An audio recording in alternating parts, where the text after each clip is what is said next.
Moving right along, there's been an uproar in footy media and journalism in the past 24 hours over the standing down of AFL.com.au reporter Mitch Cleary. Sam McClure joins us at the Plasma. Welcome, Sam. What can you tell us about how today unfolded? Yeah, thanks, Hutchie. Good evening. A strange 72 hours in the world of AFL media. You're absolutely right. We thought we'd just take you through a brief timeline of what has happened with Mitch Cleary and obviously the breach protocols, particularly that of Brooke Cotchin. Now, it started last week on this program. Caro's Arrow first revealed and alluded to, Caro, some misgivings essentially that may have gone on at SeaWorld, the breaching of AFL protocols. They were then investigated and they were revealed by the Age newspaper on Wednesday night. By Thursday, during a radio interview on 3AW, Caro said this.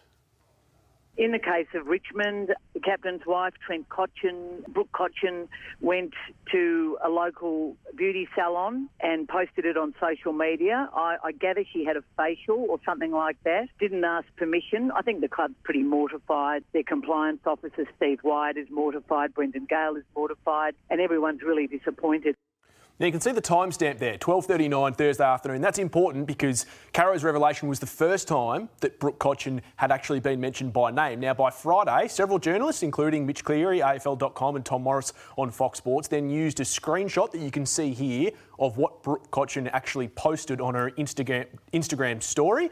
Mitch then on his private Twitter account, which is obviously work-related to AFL.com, was revealing that on Friday afternoon. He was stood down by Saturday morning and then reinstated by this afternoon, Monday afternoon, and had this to say when returning to work on his podcast. Clearly, I wasn't aware of, the protection of the names that we had in place and the AFL had put in place. And, I concede I should have been across that, really. We made a call as a website not to name the individuals involved. And once I was made aware of that and asked to take the post down, I did so. The last thing I wanted to do was cause extra angst to the Cotchin family. I just felt at the time that I was just adding a layer to something that was already out there. The support's been overwhelming, really. Not only our team at AFL Media, but also the wider industry, and the amount of calls and texts and messages I've received has been really, really appreciated. Now, one of the key aspects here, Hutchie, in the statement by the AFL this afternoon is they say they made, quote unquote, an editorial decision to, quote, protect the well-being of people involved, and yet no one that I've spoken to, no journalist at afl.com.au can find any email, no phone calls to actually relay that editorial decision. And the question has been whether the AFL media department is as independent as it has said it is, and that's been at the core of its critics today. Caro, where do you sit as the former president of the AFMA? Look, incredibly heavy-handed by the AFL to stand down Mitch Cleary. They say this had been an editorial decision. I gather that no one working for AFL.com.au, Sam, were actually aware of this editorial decision. Is That's that right. Correct? Yep. It was a decision, I think, made by the legal boss, Andrew Dillon. That's fair enough if they made that decision. I don't think all the journos knew. Should Mitch Cleary have checked?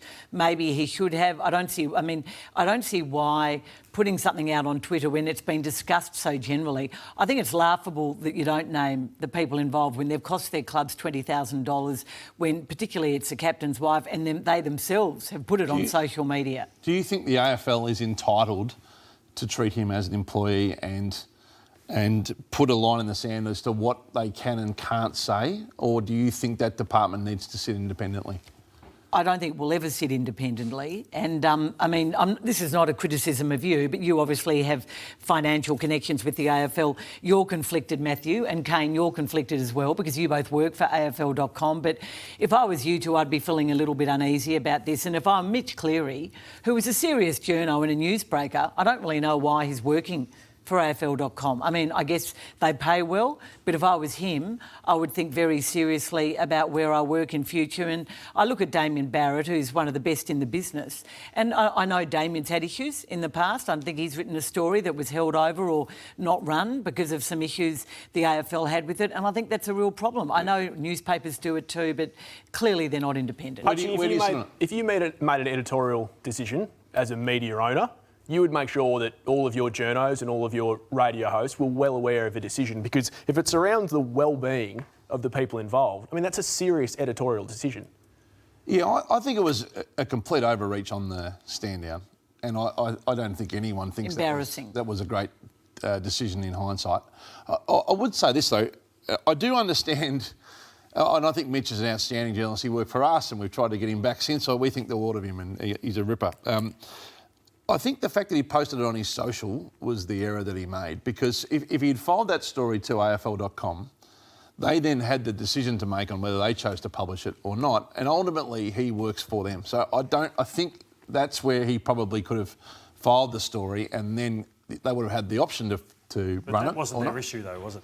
That wasn't It was not. No, but as the employer, I would have had an issue with it being filed away from my platform. Cara, were you challenged on going with Brooks' name? No, I didn't know there was an issue about naming her. I actually didn't know at the time that I was being the first person to name her. It was reported in several places, including The Age, that it was a wife of a Richmond player. But there was a deal, wasn't there? And there was only one Richmond player who had his family up there. Didn't Richmond put pressure on the AFL originally not to name, and there was a... If they did, I was not aware of it. I wasn't aware of the Casbolt secrecy as well. Obviously, Levi's family was also involved. These people are there on the AFL's expense. You know, of course, I'm not saying they committed a crime, but to think that they got fines and Mitch actually was stood down and actually we thought his job might be in jeopardy just seems a bit uneven to me. He was back at work, fortunately, today, and it'll be the best thing ever happens to him in his profile over time, Lordo. Yeah, and all the AFL can have a good laugh at journos sticking up for their own. I've been through it. He doesn't need the profile boost. I mean, everyone that follows footy knows how good a journo he is, Hutchie.